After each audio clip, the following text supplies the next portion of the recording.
Oh my goodness. We got him with Wildfire, man. This actually made the trending list, and I gotta be real with the comic fan. We gotta actually talk about how this actually came about. I got a call from Fire Guy Ryan, all right? And when I say call, I think it was a message on Facebook. And you hit me up. The phone. Yeah, I definitely would have texted you. Sometimes I'll be waiting on a text from Ryan about something, but other times Ryan surprises me with a text with a lot of gusto. And it's typically when you are excited about something you read. The most excited you get in messaging is typically when you read a comic book that blew your mind. Yeah, and I'll send you some sort of all caps, all profanity, all exclamation mark message. All of the above, maybe. A little bit of everything. Tom, read this. We got to talk about it. Read this, whatever. Oh my gosh. Can't wait for the next issue. You got to read this. We got to talk about it soon. So that's what happened with this book. And I need you to give some context to our jokes we have made about your, I don't want to say your dislike, because you enjoy some of what he does. Sure. Scott Snyder as the author. I am such a fanboy. Okay. I love me some Scott Snyder. Okay. All right? I really do. But you don't care I'm a more for as measured many of the books. fanboy. Yeah, more measured. I like what he did partially with his he had a long Batman run, and there were ups and downs, like anybody else who's going to write an ongoing superhero book for that Some of long. the later stuff was in my favorite. Sure. But some of the earlier stuff is the best. Exactly. Okay, so right. I see what you're I doing. am also a gigantic fan of Scott Snyder's Severed, standalone horror original graphic novel. One of the novel. first recommendations I ever read. Phenomenal comic. From you. American Vampire, I also quite like from Scott Snyder. As does my dad. It's a good book. Stephen King goodness. I need to finish the whole run, but I'll get there.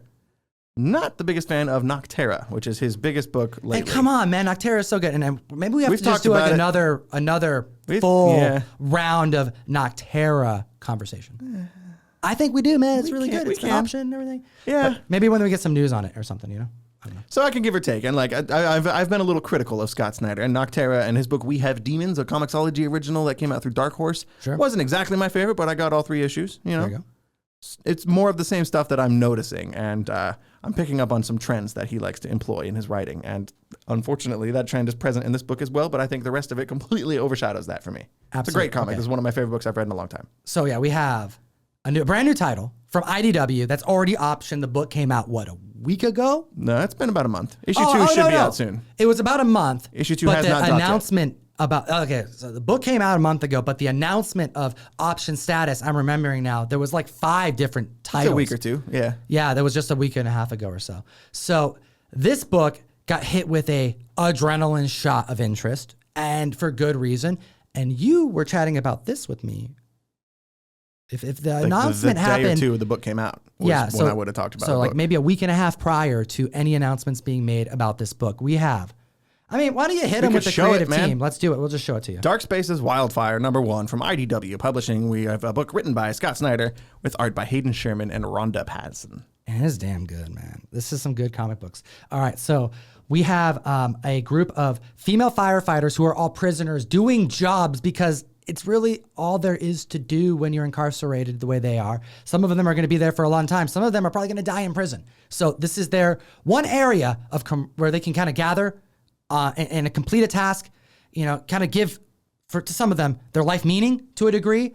Something to do. Yo. Even if you get $2 a day. $2 a day is what they're getting paid to do some crazy, dangerous Before work. we get into the book, I want to say part of the reason I like this story so much is because that stuff is real. Yeah. That happens. Oh, for sure. They use convicts to do firefighting like this all the time and pay them $2. It's all very true. To do like really simple, sometimes dangerous painstakingly dangerous tasks and all that.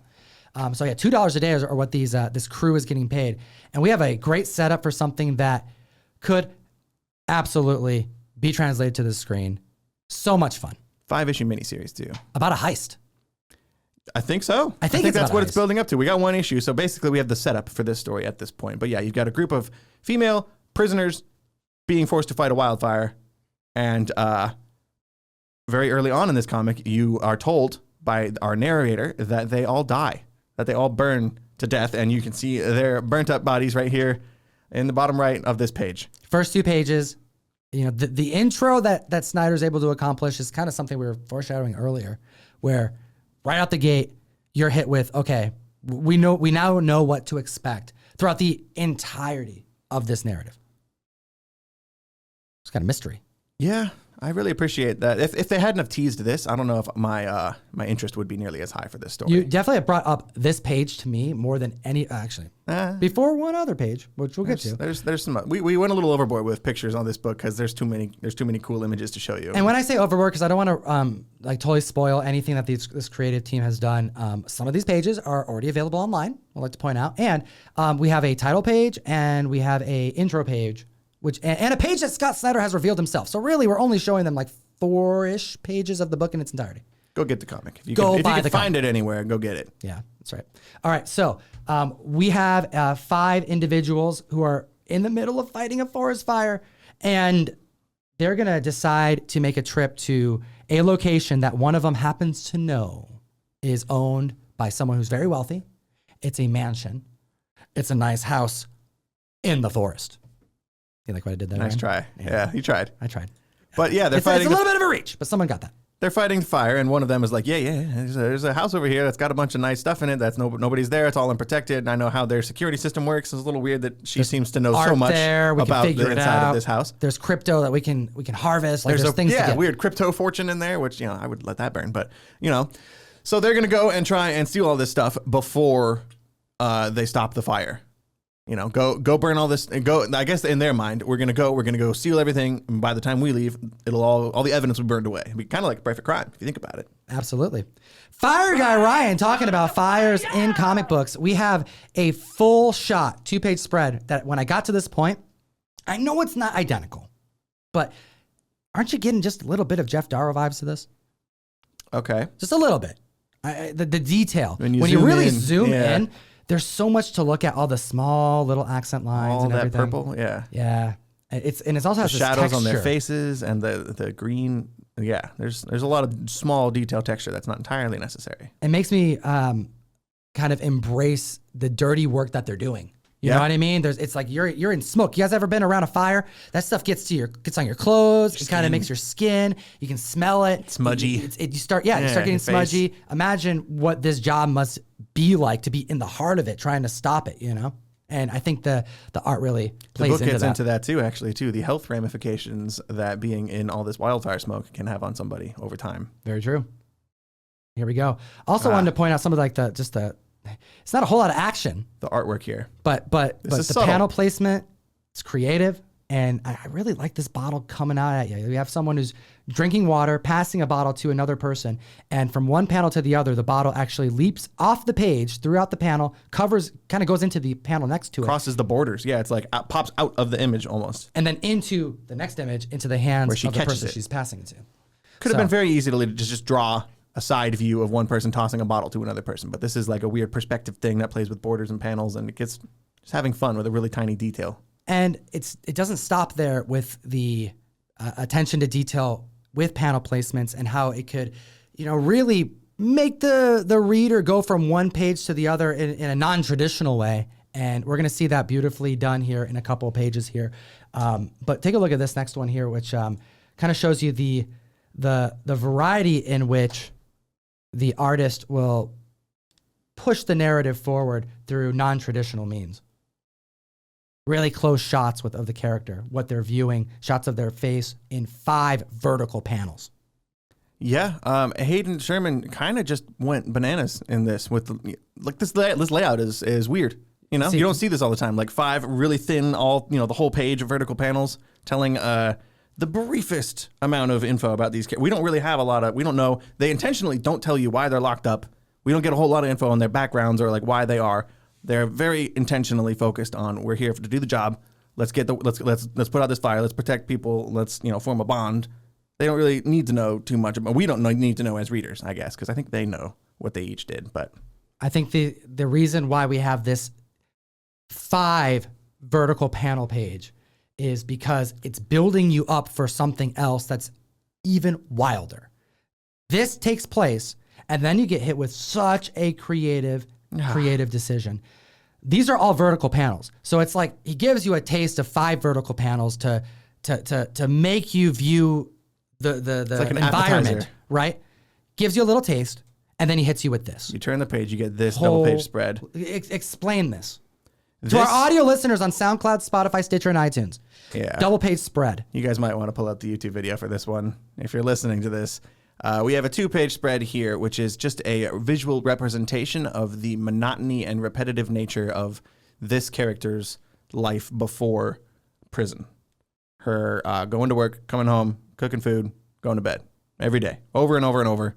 Zooming in, you can see all of the same images repeated over and over into infinity in the center of this 2-page spread, which I really appreciate that they made the center just solid white, so you don't get any weird gutter loss in the middle when you spread this book open. That was a nice touch. Yep, and it's all done vertically, just as the last 5 vertical panels were on the page. This right here, we're looking at so many that it becomes a blur as you get closer to the center. But as it comes out, you can see a lot of attention as the images become clearer. Clearly over 15 that you can even make out, vertical panels on each side of the page, right and left. I can't imagine what this must have been like to produce or even think of. It's all very intense. And I do appreciate there's a bunch of little glimpses of this green stuffed animal, which they don't really go into. Makes you think that this person may have had a child at some point who's no longer with us. I don't know. I appreciate the mystery, and I hope they don't answer too much. This book is called Dark Spaces, Wildfire, number 1 out of 5 from IDW. Optioned already. And we're not going to be done talking about that page because there was somebody who had something to say about that very image. And it was actually Scott Snyder. I'm going to pull that image up, but the link looks like it's dead right now. So just give me a second. Oh, no. But, you know, what we were chatting about before, though, the conversation, Ryan, is very true. You hit me up, very excited about this. What about the title was so exciting? And you, I have to point it out, man. You called the Spec. Like, you may not have purchased a bunch of copies of this, but there was a part of you that saw a potential that was validated again. I'll tell you where my brain is. I was reading this book, and there are some comics where I get the vibe. I don't know what it is, and apparently it's a superpower, according to Tom. But like some comics, when reading it, I that was the joke I told you. This would make. I said movie. You have a freaking superpower. You're like Professor X. That's what it was. That's what I said. I forgot about that. Yeah. And I sent you a meme of Professor X doing like psychic powers, like Spec. Because dude, you did that. You've done that. Like dude, we've been doing this show. Do you want to list them off? Because if I do, it'll look like I'm being an asshole. I'd have to list. I'd have to have. There's been a few. None of them have been made into movies yet. None of them. I guess Naomi was made into a show. Yeah, that's the first. That was my first thing. I guess I got right. Come on, man, you got it right. I'm not a specker. You got it done. You're not a specker, I mean, but I'm just saying that the things I like become movies. So I guess I'm just awesome. Okay. So it's a. But Chariot. The link is actually. That's the one I want to see the most. Dude, Chariot is so good, dude, and that would be pretty damn dope. And Google Chrome is absolutely failing me right now. It's not showing me reels. So, and this was a reel. So just bear with me, Coffee. I'm going to get it up for you. I'm not going to leave you hanging. So the week this book came out, I get to read my comics. I used to. When I worked at Mill Geek, I read my comics a day early. So on Wednesday, when the books dropped, I could talk about them with customers when they came in. I read Dark Spaces, Wildfire, number 1 that Tuesday. And we had maybe 3 copies on the wall the following day. And I told so many people that came into our shop that week, yeah, this book was cool, that book was cool, but my favorite book this week was Dark Spaces, Wildfire, and I pointed to it on the shelf, and some people would pick it up, and they'd just be like, yeah, and they'd put it back down. You got to hear it. I think it's too damn good because it was so validating. I feel like if there's one person who read this issue and had this same feeling that we did, they're going to really appreciate listening to Scott Snyder just like fanboy over his own comic book. So come on.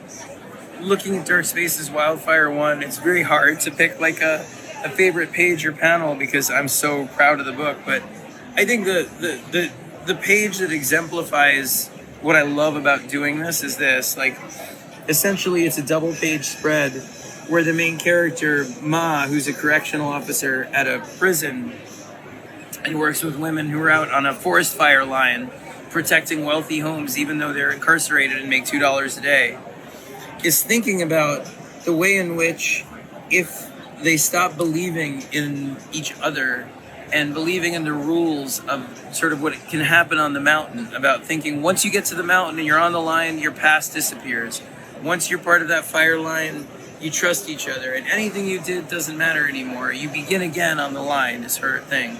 And it's redemptive and it's fun. That was him just kind of discussing like the challenges and also why this page was his favorite. So I just thought it was probably a cool little thing. I wish creators would do this kind of thing more. I would love to peek in because that would be cool. Even during like the time where, you know, when Jack Kirby was going full Jack Kirby, just doing page after page, you know, going crazy, speedy, fast, they were like butchering some of his art because of the inkers that were chosen, you know, and people would complain like, yo, Jack, like your art is being like dumbed down. They're shadowing characters that you drew and took the time to draw because it's easier to color and, you know, you're faster than the people who are doing the work to like give it accent and more flavor on the page, because he wasn't reading his books.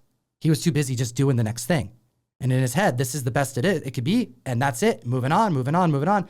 I would love it if there was moments where it's like, what would it be like to have them experience their own artwork for a second? Just take like what Scott Snyder did.